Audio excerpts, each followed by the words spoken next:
Bună, dragilor, și bine ați venit la o nouă citire. Dacă titlul te-a atras sau dacă ți-a ieșit această filmare în cale, înseamnă că ai aici cu siguranță un mesaj important. Voi analiza relația dintre tine și o anumită persoană la care te poți gândi în acest moment, care este stadiul relației, ce gândiți unul față de celălalt, ce simțiți și la baza manifestărilor fiecăruia în prezent, în viitorul apropiat, dar și în viitorul puțin mai îndepărtat, din momentul în care tu vezi această citire. Te poți gândi la cineva anume sau pur și simplu poți să lași tarotul să-ți transmită mesaje, da? Putem să vedem dacă apare cineva nou în viața ta. Hai să vedem așa, da? A început citirea.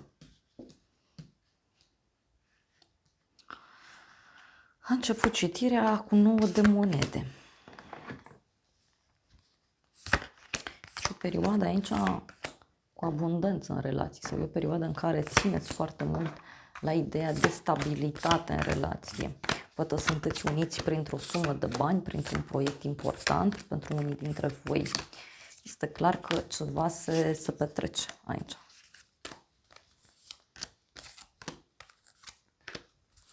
La baza pachetului avem asul de spade, 4 de spade și o regină de spade, ok, o conexiune cu o zodie de aer, Gemeni, Balanță, Vărsător. Se pare că o energie feminină a avut sau are, un rol foarte important în această situație, în această hotărâre. Poate să fie o decizie radicală într-o relație sau pentru unii poate să fie vorba și despre faptul că, uite, vă puteți cunoaște cu cineva prin intermediul locului de muncă. Mai văd aici foarte clar faptul că te afli într-o perioadă în această relație în care se iau niște decizii la rece sau sunt niște discuții așa sincere, dar, repet, sunt discuții reci, sunt discuții foarte puternice care se poartă în acest moment.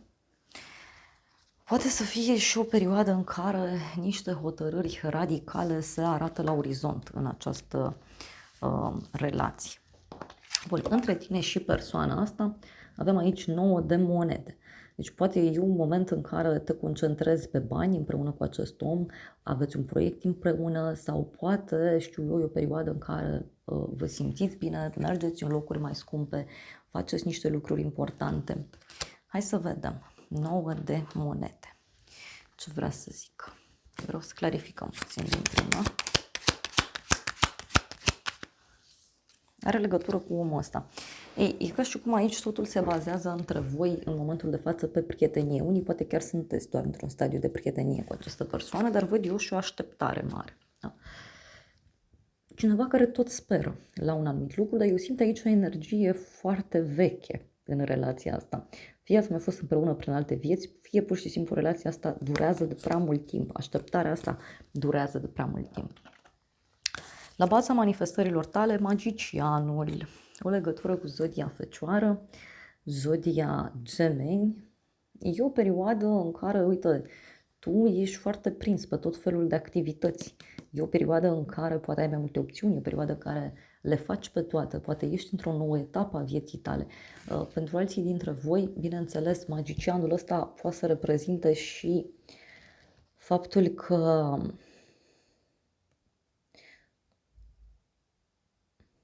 aveți mai multe resurse în jurul vostru, adică și cum, nu știu, ești o persoană foarte volatilă, ești o persoană care are foarte multe abilități, da? Cineva care știe foarte bine cum anume să mânuiască lucrurile. Ai cuvintele la tine, ai vorbe, ai felul de a fi.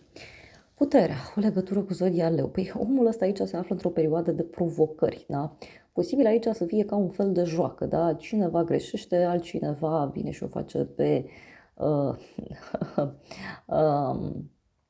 polițistul, pe detectivul, da? Deci pot fi astfel de jocuri în această relație. Însă, ce văd aici cu puterea e faptul că unii dintre voi posibil să aveți legătură cu o persoană care chiar trece prin niște provocări destul de mari în acest moment. În inima ta avem asul de monede. Este clar vorba despre o noutate care ține de casa ta, de familia ta. E ca și cum aștepți această persoană cu o dovadă sau pentru unii dintre voi e ca și cum vă retrageți puțin. Vă pregătiți acolo ceva. Mai poate să fie și că aveți ocazia să apară cineva nou în jurul vostru. Roata norocului în exterior. Deci e vorba aici de o schimbare bruscă de direcție cu roata norocului. E ceva, uite, legat de un de o schimbare mare în viața acestei persoane, în casa sa, în familia sa, poate pentru unii dintre voi să discutăm aici și despre faptul că acest om are o karmă de familie mai ciudată, care în acest moment se poate manifesta. 10 de cupe în mintea ta. E ca și cum tu ai aici un anumit ideal, da? Îți dorești o familie, îți dorești prieteni, îți dorești ceva anume, poate chiar și din punct de vedere profesional, și cu 10 ăsta de cupe, eu m-aș gândi că poate să fie vorba și de faptul că ești gata să faci totul pentru acest ideal. Da? E ca și cum nu accept jumătăți de măsură, dar eu te simt pe tine într-un fel de etapă nouă a vieții tale. Cealaltă persoană, cavalerul de monede. Uite, omul ăsta vrea să vină către tine, da? Cu un pachet, cu un gest, cu un cadou. Unii poate chiar așteptați un răspuns din punct de vedere profesional și atunci acesta vine și este pozitiv, dar văd aici că este și o persoană care consideră că vrea să iasă pur și simplu, da? Se gândește să iasă din această provocare, din această situație complicată și atunci e pregătită să acționeze într-un mod matur, asumat. În continuare, ce urmează? Regina de cupe, o legătură cu o zodie de apă, rac, scorpion sau pești. Ce urmează aici cu regina de cupe poate să fie vorba despre o persoană blândă, dulce, iubitoare, este o persoană cu sufletul deschis, este vorba despre o persoană care e foarte sensibilă din fire. Uite, pentru unii mai văd și o legătură cu o zodie de apă, rac, scorpion sau pești. Regina asta de cupe poate să reprezinte, bineînțeles, și faptul că cineva se poate băga în această relație sau poate să fie și un sfat valoros pe care îl primiți. Să nu știu, că și cum mergeți la un terapeut sau la o terapeută. Pentru alții mai văd aici și o perioadă în care pot fi foarte mari emoții între voi. La baza manifestărilor tale, în curând, 5-ul de cupe. Deci niște regrete. În curând te văd aici că, nu știu, e ca și cum ai niște regrete, poate te uiți spre trecut, poate pur și simplu n-ai o stare de spirit bună. Cealaltă persoană, 2 de monede, uite, cealaltă persoană n-are nicio treabă, da, în curând. E din nou vorbă greață, e jucăușă, poate cealaltă persoană tot evită să facă ceva, poate să fie și o persoană care e prinsă în viitorul apropiat între două direcții, două situații diferite, două relații diferite. Totuși eu văd o femeie, da, care intervine în toată povestea asta. Fie cineva care vine cu un sfat înțelept, fie cineva care se bagă în această situație. În inima ta, regele de monede, o conexiune cu o zodie de pământ, Taur, Fecioară, Capricorn. Ce mai văd aici? O conexiune foarte puternică pe care o poți avea cu o persoană stabilă, sigură pe ea. Poate să fie și că în curând poți să cunoști pe cineva care să-ți ofere o mai mare siguranță. Pentru femei, văd aici că e ca și cum deveniți puțin mai rigide sau deveniți puțin mai masculine în curând în felul vostru de a comunica, pentru că eu văd aici, e clar că e ca și cum nu mai puteți trece peste, e ca și cum ceva se încheagă, ceva devine mult mai dur, da? E ca și cum sufletul vostru devine mai dur. Regele de bâte, hopa! Se schimbă lucrurile. Mai avem și o legătură cu o zodie de foc, berbec, leu, săgetător. 2 regi care stau față în față și discută. Pentru unii e ca și cum are loc aici o întâlnire de familie sau o discuție deschisă cu cineva anume. E o discuție de suflet. Omul ăsta, uite, cu regele de bâte și cu 2 de monede în curând, eu nu văd că omul ăsta să fie serios, da? El e cu gândul la distracție, nu știu, e așa aprins în mai multe direcții, nu știe concret ce-i cu el. În mintea ta, 3-ul de cupe. Totuși aici văd o bucurie mică pentru tine. E ca și cum zici, uite, hai să mă bucur de moment, hai să mă bucur de ceea ce mi se întâmplă. Profesional sau și eu personal, poate fi o bucurie mică din altă parte, dar în general aici în curând nu te văd, să zic așa, 100% împăcat sau împăcată, pentru că, repet, trecutul bate la ușă în situația asta. Cealaltă persoană nebună. Aoleu, dragilor, aici, cum să zic eu, e ca și cum voi luați lucrurile foarte în serios și le veți lua foarte în serios, da? Cealaltă persoană e cu voie bună, cântec, joc. Mai văd, bineînțeles, faptul că în curând persoana aceasta poate face un gest nebunesc în legătură cu tine. Poate persoana aceasta să dea dovadă de curaj, poate să fie și într-un moment în care vrea să facă lucruri așa la secundă, la minut, fără să se gândească foarte mult la consecințe. Și posibil că acest om se gândească la un nou început, da? Sau atunci când vede că lucrurile nu-ți bune, întoarce spatele și pleacă. Hai să vedem în final, da? Sau cel puțin într-un viitor mai îndepărtat. Treiul de spade. Da. Treiul de spade. Aici e o oarecare durere în sfera în această relație, ca un fel de dezamăgire, ca un fel de inimă frântă. Pentru tine, pajul de monede. Uite, tu vei fi aici într-o perioadă de noi începuturi. Fie un nou început profesional, dar nu-i ceva de la zero, atenție, nu, e ca și cum urci la următorul nivel. Pentru alții, schimb în plan, să mă rog, la baza manifestărilor voastre în viitor, poate să fie vorba despre o persoană foarte matură, foarte sigură pe ea. Este o persoană care vă influențează. În alte cazuri, pur și simplu, e ca și cum ești deschis sau deschisă să înveți mai multe, să te concentrezi mai mult pe partea aceasta materială.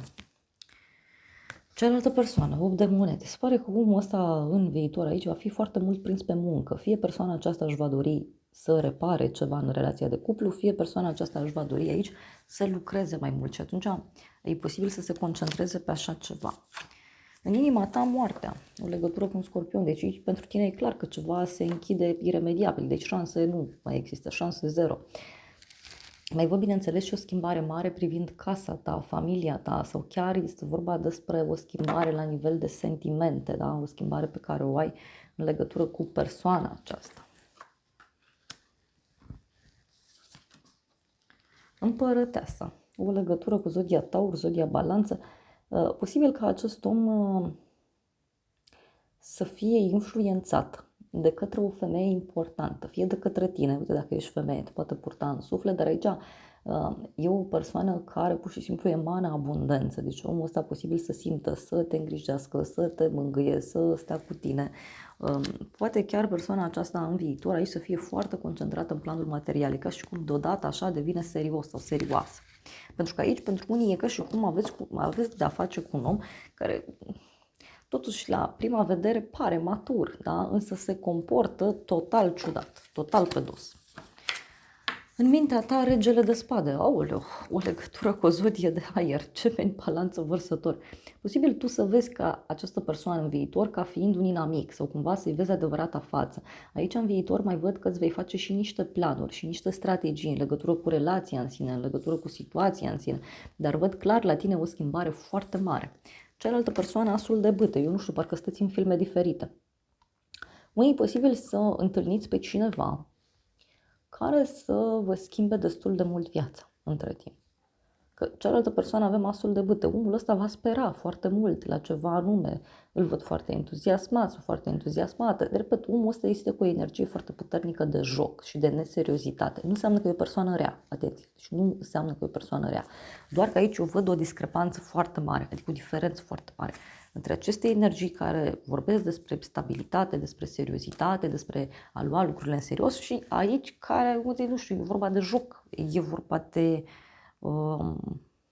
copilărie, nu știu, o persoană care e copilăroasă, e jucăușă, nu e serioasă, dar nu într-un sens rău, da? Că parcă îi place acestui om să se joace așa.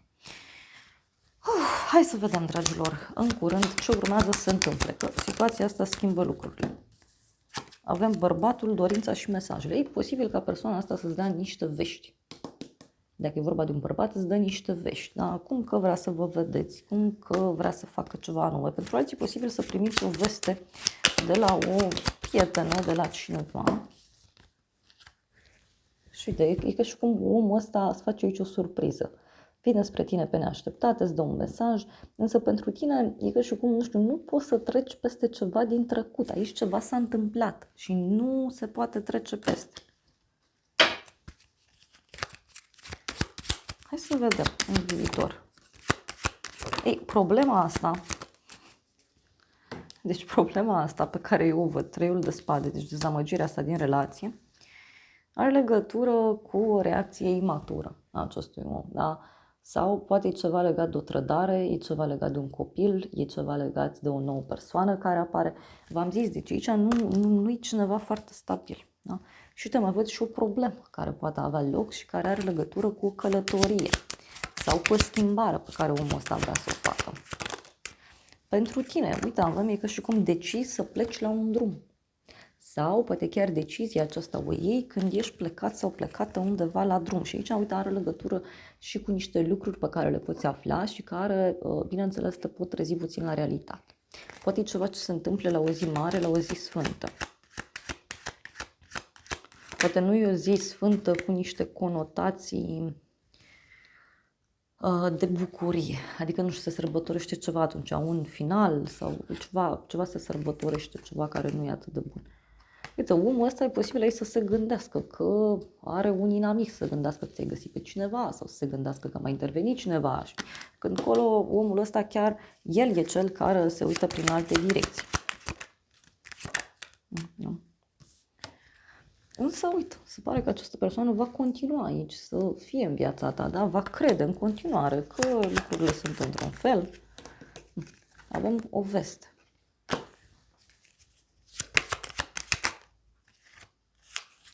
Aici e o problemă foarte mare, să știți, legată de încredere și de gelozie. E posibil ca ceva să se afle. Ceva să se afle în final, dar e ceva foarte mare și atunci lucrurile deja merg în altă direcție. Deja sunt niște schimbări care nu se mai pot evita. Hai să vedem.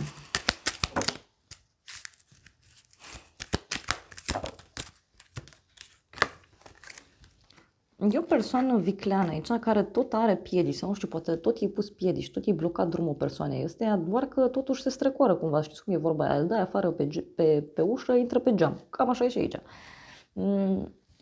Mai văd pentru unii dintre voi și faptul că e posibil ca persoana aceasta să te surprindă foarte mult cu un anumit mod de a acționa.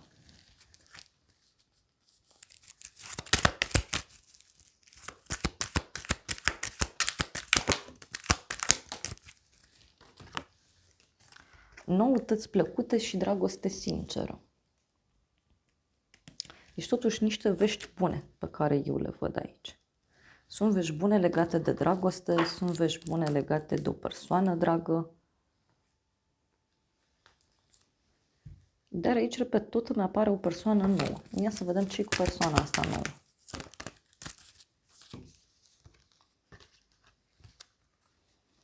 O scrisoare, drum lung, bani puțin și supărare și o femeie matură. Deci poate e ceva legat de o persoană care e la distanță. Da? Și e un fel de iubire aici care nu se poate împlini. Dar, repet, e tot ceva care se întâmplă la o zi mare, o zi sfântă.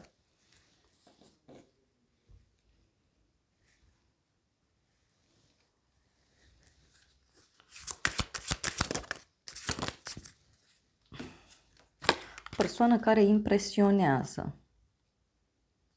Da? Și avem comunitate. Cineva care, nu știu, se simte aici ca la închisoare, cineva care încearcă să impresioneze pe cineva. Dar uite, avem și o problemă, da? E o problemă nouă de sănătate sau chiar o problemă de sănătate legată de un copil sau de o persoană mai tânără.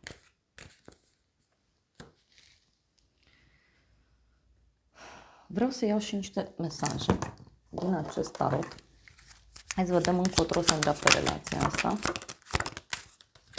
Deci, o discuție sinceră pe care o aveți, poate e o discuție profesională, doar că ce văd aici, văd și un personaj care, nu știu, are piedici sau un personaj care mereu pune piedici, mereu pune bețe în roate.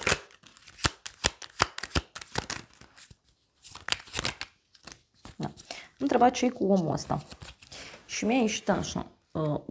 Uite, e o persoană care îi place mereu să călătorească, să meargă în anumite locuri, să facă excursii, să cunoască tot felul de oameni și e un cineva mai copilăros din fire.